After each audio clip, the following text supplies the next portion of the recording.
కేటీఆర్ కు హైకోర్టు నోటీసులు 4 వారాల్లో కౌంటర్ వేయాలనే ఆదేశం. అఫిడవిట్ లో తప్పుడు సమాచారంపై విచారణ. కేకే మహేందర్ రెడ్డి, లగిశెట్టి శ్రీనివాస్ వేర్వేరు పిటిషన్లు. హిమాంశుకి కోటి విలువైన భూమి ఎలా కొన్నారంటూ ప్రశ్న. మేజర్ అయిన 3 నెలల్లో ఎలా సంపాదించారని క్వశ్చన్. 8వ నెంబర్ పేజీలో ఉన్నది. జర ఏడుస్తా ఉన్నారు చాలా మంది, మా కేటీఆర్కి ఎట్లు ఇచ్చిర్రు అని. కేటీఆర్కి ఎందుకు ఇయ్యారా భయ్? దొంగ ఆస్తులు, దొంగ లెక్క సంపాదించిన ఎట్లా లెక్కలెక్కడికి ఏడికెళ్ళి వచ్చినాయి పైసలు నీకు అనేటువంటిది వాళ్ళు అడుగుతున్న దాంట్లో తప్పే ఉన్నది. BRS working president Sircilla MLA KTR కు తెలంగాణ హైకోర్టు శుక్రవారం నోటీసులు జారీ చేసింది. గతేడాది నవంబర్లో జరిగిన అసెంబ్లీ ఎన్నికల సందర్భంగా నామినేషన్ తో పాటు కేటీఆర్ సమర్పించిన అఫిడవిట్ లో వాస్తవాలు దాచిపెట్టారని, తప్పుడు సమాచారాన్ని పొందుపరిచారని, దీనిపై విచారణ జరిపించేందుకు ఆదేశాలు ఇవ్వాలని కాంగ్రెస్ తరఫున పోటీ చేసిన కేకే మహేందర్ రెడ్డి ఇటీవల పిటిషన్ దాఖలు చేశారు. స్వతంత్ర అభ్యర్థిగా అదే నియోజకవర్గానికి చెందిన ఓటరుగా లగిశెట్టి శ్రీనివాస్ సైతం వేరే పిటిషన్ దాఖలు చేసి అందులో కేటీఆర్ అఫిడవిట్ లో తప్పుడు సమాచారంపై ఆరోపణలు చేశారు. ఈ 2 పిటిషన్లను జస్టిస్ నామవరపు రాజేశ్వరరావు శుక్రవారం విచారించి కేటీఆర్ కు నోటీసులు జారీ చేశారు. 4 వారాల్లోగా కౌంటర్ అఫిడవిట్ ను దాఖలు చేయాలని స్పష్టం చేశారు. రాష్ట్ర ఎన్నికల ప్రధానాధికారి సిరిసిల్ల రిటర్నింగ్ అధికారికి కూడా నోటీసులు ఇచ్చారు. అఫిడవిట్ లో తప్పుడు సమాచారాన్ని ఇచ్చినందుకు సిరిసిల్ల నుంచి ఎమ్మెల్యేగా ఎన్నికైన కేటీఆర్ ను అనర్హుడిగా ప్రకటించాలని వారిద్దరు పిటిషన్లో పేర్కొన్నారు. ఉద్దేశపూర్వకంగానే కేటీఆర్ కొన్ని వాస్తవాలను అఫిడవిట్ లో పొందుపరచకుండా తొక్కిపెట్టారన్నది వారిద్దరి ఆరోపణ. లగిశెట్టి శ్రీనివాస్ దాఖలు చేసిన పిటిషన్ లో కేటీఆర్ కుమారుడు హిమాంశు ప్రస్తావన చేశారు. ప్రస్తుతం హిమాంశు తన పైన ఆధారపడినందున తన డిపెండెంట్ గా లేరని, గతేడాది జూలై 12 నుంచి మేజర్ గా ఉన్నారని, కేవలం భార్య కుమార్తె మాత్రమే డిపెండెంట్లుగా ఉన్నట్లు కేటీఆర్ పేర్కొన్నారని లగిశెట్టి శ్రీనివాస్ వివరించారు.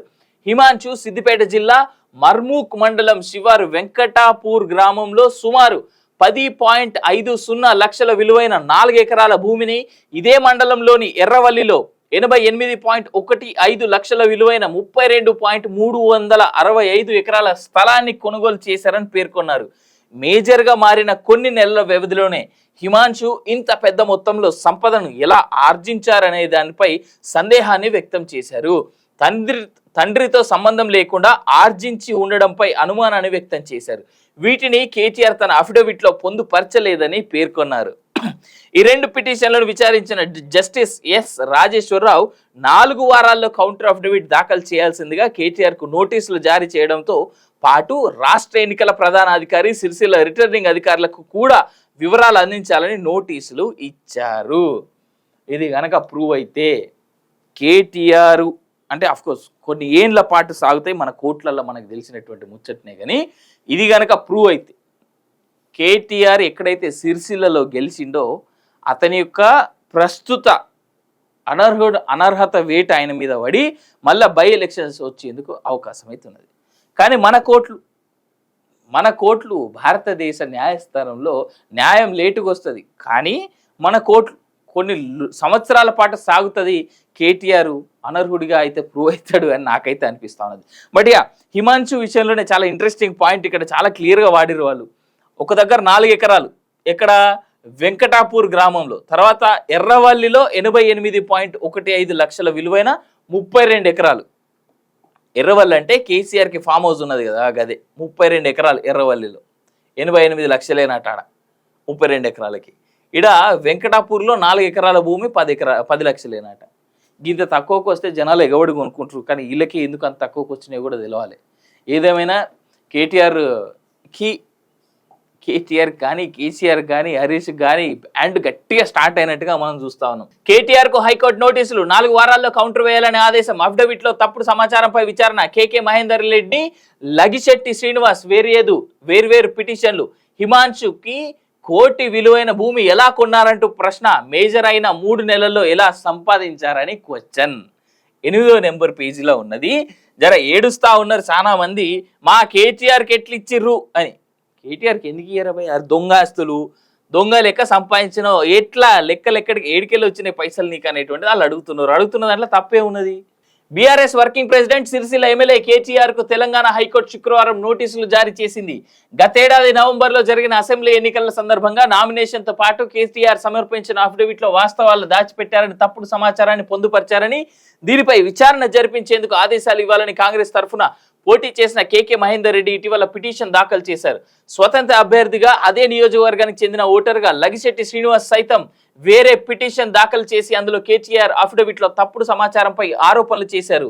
ఈ రెండు పిటిషన్లను జస్టిస్ నామవరపు రాజేశ్వరరావు శుక్రవారం విచారించి కేటీఆర్ కు నోటీసులు జారీ చేశారు. 4 వారాల్లోగా కౌంటర్ అఫిడవిట్ ను దాఖలు చేయాలని స్పష్టం చేశారు. రాష్ట్ర ఎన్నికల ప్రధానాధికారి సిరిసిల్ల రిటర్నింగ్ అధికారికి కూడా నోటీసులు ఇచ్చారు. అఫిడవిట్ లో తప్పుడు సమాచారాన్ని ఇచ్చినందుకు సిరిసిల్ల నుంచి ఎమ్మెల్యేగా ఎన్నికైన కేటీఆర్ ను అనర్హుడిగా ప్రకటించాలని వారిద్దరు పిటిషన్లో పేర్కొన్నారు. ఉద్దేశపూర్వకంగానే కేటీఆర్ కొన్ని వాస్తవాలను అఫిడవిట్ లో పొందుపరచకుండా తొక్కిపెట్టారన్నది వారిద్దరి ఆరోపణ. లగిశెట్టి శ్రీనివాస్ దాఖలు చేసిన పిటిషన్ లో కేటీఆర్ కుమారుడు హిమాంశు ప్రస్తావన చేశారు. ప్రస్తుతం హిమాంశు తన పైన ఆధారపడినందున తన డిపెండెంట్ గా లేరని, గతేడాది జూలై 12 నుంచి మేజర్ గా ఉన్నారని, కేవలం భార్య కుమార్తె మాత్రమే డిపెండెంట్లుగా ఉన్నట్లు కేటీఆర్ పేర్కొన్నారని లగిశెట్టి శ్రీనివాస్ వివరించారు. హిమాంశు సిద్దిపేట జిల్లా మర్మూక్ మండలం శివారు వెంకటాపూర్ గ్రామంలో సుమారు 10.50 లక్షల విలువైన 4 ఎకరాల భూమిని, ఇదే మండలంలోని ఎర్రవల్లిలో 88.15 లక్షల విలువైన 32.365 ఎకరాల స్థలాన్ని కొనుగోలు చేశారని పేర్కొన్నారు. మేజర్ గా మారిన కొన్ని నెలల వ్యవధిలోనే హిమాంశు ఇంత పెద్ద మొత్తంలో సంపదను ఎలా ఆర్జించారనే దానిపై సందేహాన్ని వ్యక్తం చేశారు. తండ్రితో సంబంధం లేకుండా ఆర్జించి ఉండడంపై అనుమానాన్ని వ్యక్తం చేశారు. వీటిని కేటీఆర్ తన అఫిడవిట్ లో పొందుపరచలేదని పేర్కొన్నారు. ఈ రెండు పిటిషన్లను విచారించిన జస్టిస్ ఎస్ రాజేశ్వరరావు 4 వారాల్లో కౌంటర్ అఫిడవిట్ దాఖలు చేయాల్సిందిగా కేటీఆర్ కు నోటీసులు జారీ చేయడంతో పాటు రాష్ట్ర ఎన్నికల ప్రధానాధికారి సిరిసిల్ల రిటర్నింగ్ అధికారులకు కూడా వివరాలు అందించాలని నోటీసులు ఇచ్చారు. ఇది గనక ప్రూవ్ అయితే కేటీఆర్ అంటే అఫ్కోర్స్ కొన్ని ఏండ్ల పాటు సాగుతాయి, మన కోర్టులలో మనకు తెలిసినటువంటి ముచ్చట్నే, కానీ ఇది గనక ప్రూవ్ అయితే కేటీఆర్ ఎక్కడైతే సిరిసిల్లలో గెలిచిండో అతని యొక్క ప్రస్తుత అనర్హత వేట ఆయన మీద పడి మళ్ళీ బై ఎలక్షన్స్ వచ్చేందుకు అవకాశం అవుతున్నది.